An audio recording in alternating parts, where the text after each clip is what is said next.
Good morning everyone. Gyanjyoti digital ক্লাছলৈ সকলোকে নিমন্ত্ৰণ জনাইছোঁ আৰু আমি এতিয়া কৰি আছিলোঁ কি অবতল দাপনত গঠিত ৰশ্মি চিত্ৰ এটা কৈছিলোঁ যে প্ৰথমতে কৈছিলোঁ যে এটা ষ্ট্ৰাকচাৰে আছে এটা ছবি আছে যিটো বেলেগত বাকীকেইটা ছবিতকৈ অলপ বেলেগ হয় এতিয়া সেই ছবিটো হ'ল এইটো আমি এতিয়া ক'লে ফ'কাছলৈকে আঁকিলোঁ এতিয়া লাষ্টটোত আছে কি ফ'কাছ আৰু মেৰুৰ মাজত যদি আমি লক্ষ্য বস্তুটো ৰাখোঁ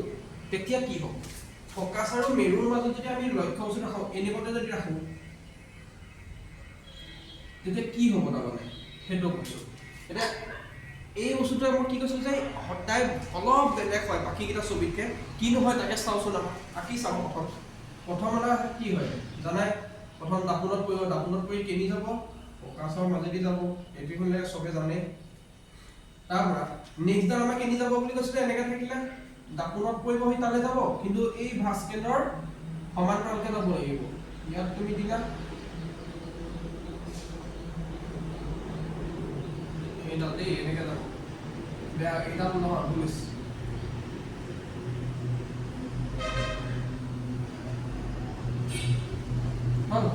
এটা যেনেকৈ গ'ল প্ৰথম কেনেকৈ গৈছে ওপৰলৈ গৈছে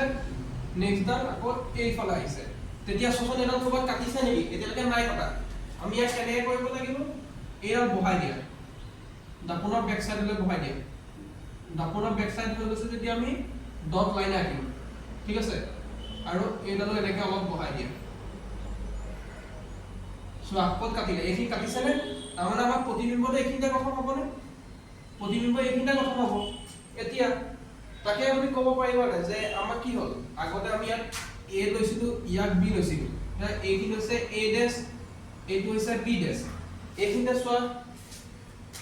কৈছে লক্ষ্য বস্তু যদি ফ'কাছ আৰু মেৰুৰ মাজত থাকে ফ'কাছ আৰু মেৰুৰ মাজত আছে লক্ষ্য বস্তুটো তেতিয়াহ'লে প্ৰতিবিম্ব আমাৰ ক'ত গঠন হ'ব এই দাপোনখনৰ বেক চাইডে গঠন হৈছে দাপোনৰ পিছফালে তাৰমানে এতিয়া কি লিখিব পাৰোঁ প্ৰতিবিম্ব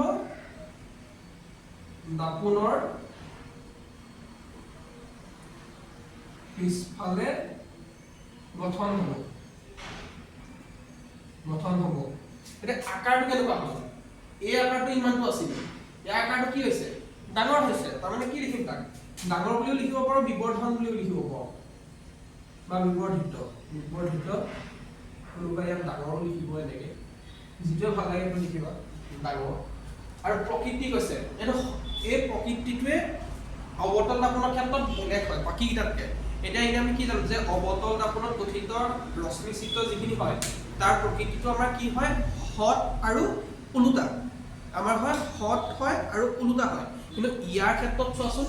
অকল এটা ষ্ট্ৰাকচাৰ আছে বুলি কৈছিলোঁ ইয়াৰ ক্ষেত্ৰতে কি হ'ব এইটো হট প্ৰতিবিম্ব হ'ব জানো অসৎ প্ৰতিবিম্ব হ'ব কাৰণ আমি ডট লাইনে কাটিছে নিজে কাটিছোঁ অসৎ আৰু কি হ'ব অসৎ আৰু থিয় হ'ব আগৰটো এনেকৈ তল চাইডে ওলাইছিলে এতিয়াতো আমাৰ কি হ'ল ওপৰলৈ ওলাইছে তাৰমানে থিয়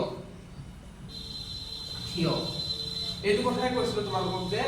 বেলেগ এটা ষ্ট্ৰাকচাৰ আছে বুলি কৈছিলোঁ প্ৰথমতে অকণমান সলনি হয় এইটোৱে হয় আৰু খুব পৰীক্ষাত এইটো অহা চান্স আছে মানে আহে আৰু আমি যিটো আহিছে এইটো বহুতবাৰ দেখাও পাইছোঁ যে যদি লক্ষ্য বস্তু ফ'কাছ আৰু মেৰুৰ মাজত থাকে তেন্তে তোমাৰ প্ৰতিবিম্ব ক'ত গঠন হ'ব ইয়াত প্ৰতিবিম্ব দাপোনৰ পিছফালে গঠন হ'ব ধন্যবাদ এইটো লাষ্ট আছিলে আমাৰ ৰশ্মি চিত্ৰ আঁকিবলগীয়া ইয়াৰ পিছত আমি ক্ৰমান্বয়ে কৰি যাম নেক্সট থাকিব গোলাকাৰ দাপোনৰ ভিতৰত কি থাকিব উত্তল দাপোন থাকিব এতিয়া আচ্ছা এটা কথা গোলাকাৰ দাপোন কেই প্ৰকাৰৰ প্ৰথমতে আমি কৈছিলোঁ গোলাকাৰ দাপোন কেই প্ৰকাৰৰ দুই প্ৰকাৰৰ আছে এটা আছে অৱতল দাপোন আৰু এখন আছে উত্তল দাপোন আজি আমি এইখিনি যিখিনি কৰিলোঁ এইখিনি কিহৰ ওপৰত কৰিলোঁ অৱতল দাপোনৰ ওপৰত কৰিলোঁ নেক্সট ষ্ট্ৰাকচাৰখিনি কিহৰ ওপৰত ৰাখিম উত্তল দাপোনৰ ওপৰত আমি ডিছকাছ কৰিম ঠিক আছে ধন্যবাদ তোমালোকে ভিডিঅ'খিনি চাই থকাৰ কাৰণে বহুত ধন্যবাদ থেংক ইউ বাই বাই